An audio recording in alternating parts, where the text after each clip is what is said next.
Ayan, nilalagyan ko siya ng ganito kasi pag natama minsan yung bunga niya sa lupa na nalalanta siya.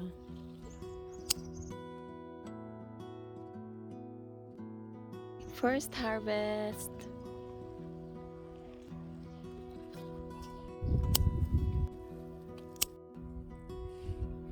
Hey, you want some strawberry?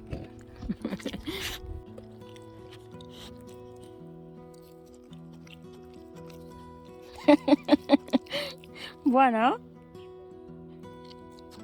Oli.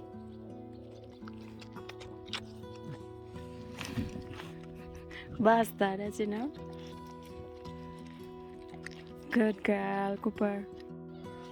That is our first harvest. Not bad. That's enough for you, Cooper, now.